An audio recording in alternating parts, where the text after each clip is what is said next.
Hey everyone, Goji Fan Predator 2003 here with another review. Now, I feel like I don't have much time, so let's get right to it.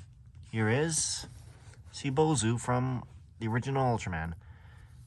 Now, I'm doing this on a staircase because, it just feels like something to do. So, yeah, odd choice, but hey, not everything has to be perfect. So let's get right into his history. He first appeared in the original Ultraman in the Monster Graveyard, and when the team came back to Earth, they accidentally brought another monster with them. Well, brought a monster with them. But it didn't really do anything harmful. It's actually kind of sad. It tried to climb a building to get back to the Monster Graveyard, but it couldn't. Eventually, Ultraman showed up to try to get it onto a rocket, but it wouldn't exactly listen. So Ultraman had to tie Seabozu's arms to the rocket so he would stay there. And, the rocket went off, and Seabozu was back at the Monster Graveyard again. And after that, we kind of just see him in stock footage uses and a few things. And eventually, he shows up again in Ultraman Mebius in the Monster Graveyard with all the other monsters, so yeah. And he was still on that rocket. That was interesting.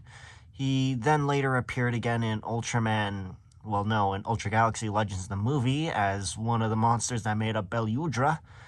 I believe he was one of his fingers, if I'm not mistaken, so yeah. That was interesting. After that, nothing. We haven't seen any more of Seabozu anywhere. Well, actually, we did see a drawing of him in a Ginga Theater special, but after that, nothing. It's kind of sad, admittedly, but it's best not to dwell on that. So let's get into detail. Now, this one isn't exactly well painted, but, it's painted enough, I suppose. There is a silver version of this mold that's painted all around. Looks very good, a little too metallic for my liking, but, that's just how they are.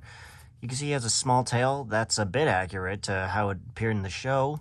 He's got bony-looking legs, as you can see. I like to imagine that he's got another bone in between all these other ones as a sort of exo and endoskeleton, like both. So yeah, very skeletal. Probably to help represent the graveyard. Also, you can see in the eyes, they aren't usually painted, but I decided to do that because, makes them pop, makes his skull pop a bit more, admittedly. I could have done a better job, but, I did the best I could on this guy. So, yeah, that's just my little custom on that.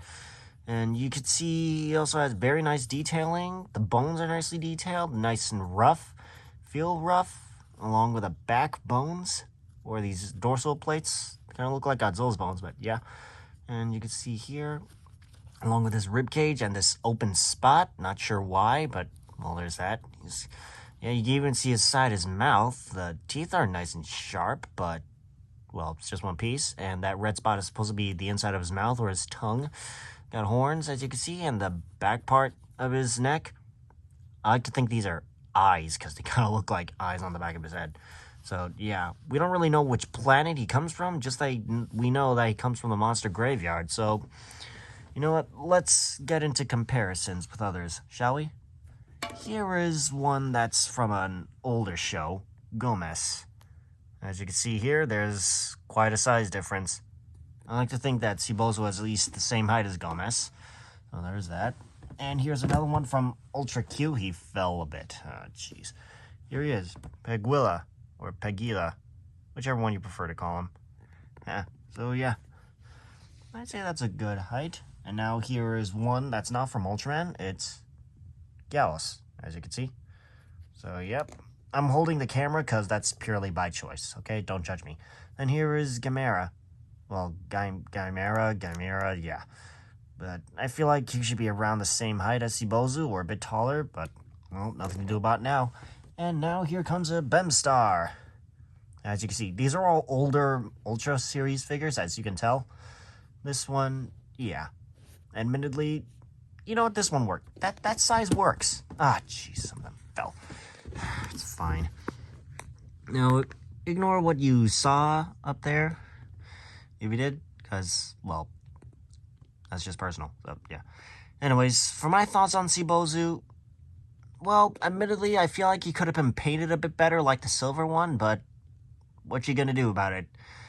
I like to think that they did that on purpose so that we could find ways to paint him good, because there's a lot of potential here. Kind of looks like a blank slate. Well, blank slate, not blank. Sorry, I can't say words that well today for some reason.